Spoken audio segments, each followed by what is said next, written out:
Hello everybody, welcome to lesson 1. We're going to be learning about simple algebraic rules.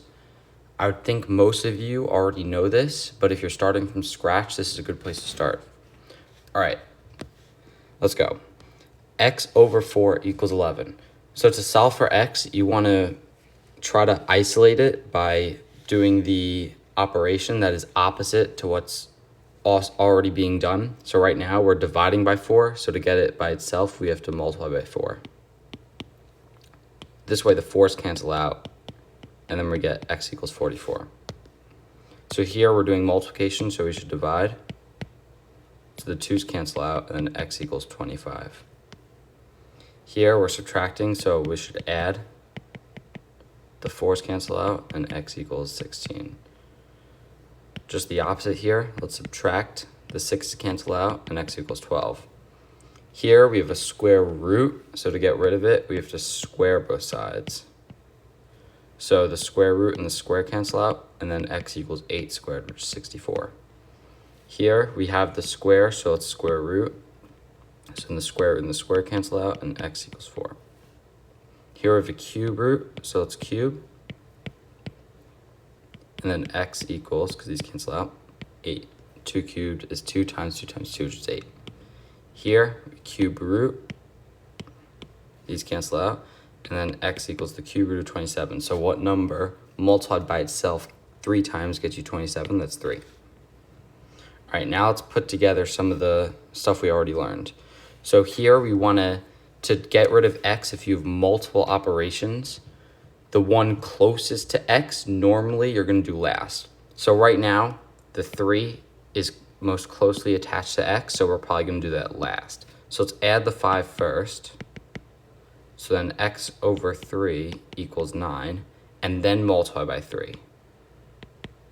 3's cancel out, x equals 27. So here, we should square both sides first, and then we'll add 3, because the 3 is most closely attached to the x. The square root applies to all of the x minus 3. So if we square it, we have x minus 3 equals 16, and then x equals 19. So the 2 is most closely attached, so let's add 5. So 2x equals 20, and then divide by 2, x equals 10. All right, now we're going to get a little more complicated. Here, let's subtract the 2 over first, then we're going to multiply by 3, then square, then add 1. So the square root of x minus 1 over 3 equals negative 1. Multiply by 3, so that means the square root of x minus 1 equals negative 3. We square both sides. Now a negative squared is a positive, because negative times negative is positive. So negative 3 squared is 9, and then the square root and the square cancel out, so x minus 1 equals 9, so x equals 10. All right, let's subtract 1 first. So we have 4x squared over 5 equals 20. Then we could multiply by 5. It really doesn't matter if you multiply by 5 or divide by 4 here first. So but I'm going to multiply by 5 to get rid of the fractions. So 4x squared equals 100. Then divide by 4. So x squared equals 25. Then x equals 5 if we square root both sides. All right, let's move. Let's do some more practice. If we multiply by 3 on both sides, we get x plus 4 equals 24, and then minus 4, so x equals 20. Let's subtract 1, so 2x over 5 equals 6. Now let's say you decided to divide by 2 first, so then we get x over 5 equals 3. Now the way that works is dividing by 2 is the same thing as multiplying by a half, right? So instead of thinking divide this by 2, you could think we're just multiplying by 1/2, so the 2's cancel out. So then x over 5 equals 3, multiply by 5, so x equals 15. Let's try this one. So we add 2 first, so the square root of 33x plus 1 over 5 equals 2. Then multiply by 5. The square root of 33x plus 1 equals 10. Square both sides, so 33x plus 1 equals 100. subtract 1, so 33x equals 99, and divide by 33, x equals 3. All right, we have cube root here, so to get rid of it, we have to cube both sides. So 5 cubed is 5 times 5 times 5, which is 125. And then here, the cube root and the cube cancel out. So 2x minus 50 over 2. So we'll multiply both sides by 2. You can't divide both sides by 2 here because think about this. If we had 2x minus 50 equals, let's say some random number, 100, you can't just divide by 2 to get rid of the x because that would also apply to the negative 50. So let's multiply by 2 to get rid of the bottom 2. So 2x minus 50 equals 250. Now we have to add 50. 2x equals 300. Then divide by 2. X equals 150. All right, let's try this last one. We can't get rid of the square first because the 2 is being applied to that. So let's divide by 2 first. So x squared equals 9. And then we could square root. So x equals 3. All right, here we're going to be going over combining like terms. So it's like combining apples and apples and then combining oranges and oranges. So if we have 3x squares and then we have negative 2x squares, it's like combining 3 apples and then negative 2 apples. So now we have 1x squared. 2 oranges minus 1 orange is just an orange. And then we have 4 minus 3 is 1. Let's try this one. Remember, you have to combine the same thing. So if we have 2x squared y's, and then we subtract an x squared y, we're left with 1x squared y.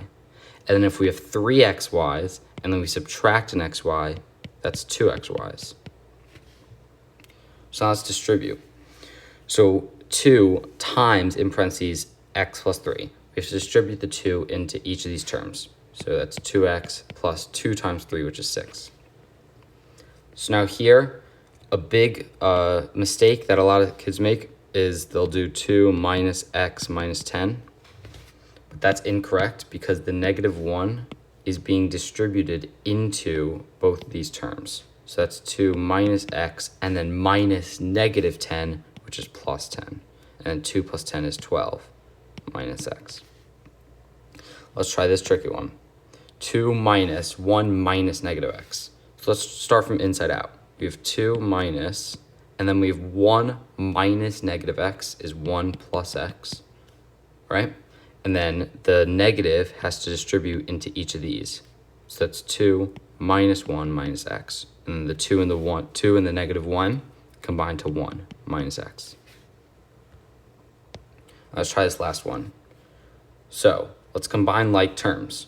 We have a negative 2x squared, and then we have a positive 1x squared. Those combine to negative x squared. And then we have a 4x, a negative x, and a 3x. So in total, we have 6 x's.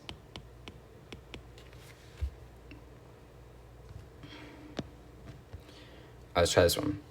2 times x plus 4 minus 4. So let's distribute the 2. 2x plus 8 minus 4. And that's just 2x plus 4. Let's try this one. So let's distribute each, and then we'll combine like terms. So 2x squared plus 2x minus 8 plus 3x minus 3x squared plus 10. So then let's see what's the same. Well, we have a 2x squared, and we have a negative 3x squared. So those could combine to 1 negative x squared. And then we have a 2x and a 3x, and those could combine to a 5x. And then we have a negative 8 and a positive 10, and those combine to positive 2. So this whole thing simplified to this. 2 plus 2 times 2 minus x. 2 plus, let's distribute the 2 in here. So 4 minus 2x. And the 2 plus 4 is 6 minus 2x. All right, solve for w. Well, to get w by itself, let's just subtract 4. So if we subtract 4 from both sides, 4's cancel out, w equals 62. Now let's solve for w. Well, it's the same thing as the problem above, just with letters. So let's subtract t from both sides. So the t's cancel out, and w equals m minus t. Let's solve for x. Well, add 1, 2x over 3 equals 6, times 3, 2x equals 18, divided by 2, x equals 9. Now let's solve for x again, just same thing, but in terms of letters. So ax over b equals d plus c, because we added c to both sides, and they cancel out. So now we have to multiply both sides by b. So ax equals b. Now don't forget the parentheses, d plus c, because the b is being multiplied by the whole term d plus c. If you were to say over here that ax equals b d plus c, that's incorrect, because that means that b is only being multiplied to d.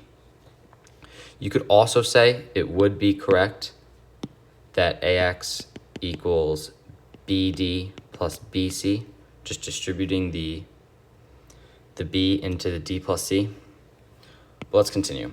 Then to get x by itself, just divide by a, so x equals b times d plus c over a. Let's solve for t. H equals at squared over 2. So if we want to solve for t, you got to get rid of the 2, then get rid of the a, and then square root to get rid of the 2 up here. So 2h equals at squared. Just multiply both sides by 2. And then to get rid of the t, we'll divide by a. So if we divide both sides by a, the a's cancel out, and then 2h over a equals t squared. Now to get rid of the square, we got a square root. So the square root of 2h plus a equals t. 2h over a equals t. A square has side length 5. What is the perimeter of the square? So let's think about this. If we have 5, 5, 5, 5, there's 4 sides, each of side length 5. So the perimeter is going to be 4 times 5, or 20. A square side length w, what is the perimeter of this square? W, W, W, W. We have 4 w's. That's it, 4w. All right, that's our lesson for today. Hope you learned something. I'll see you next time.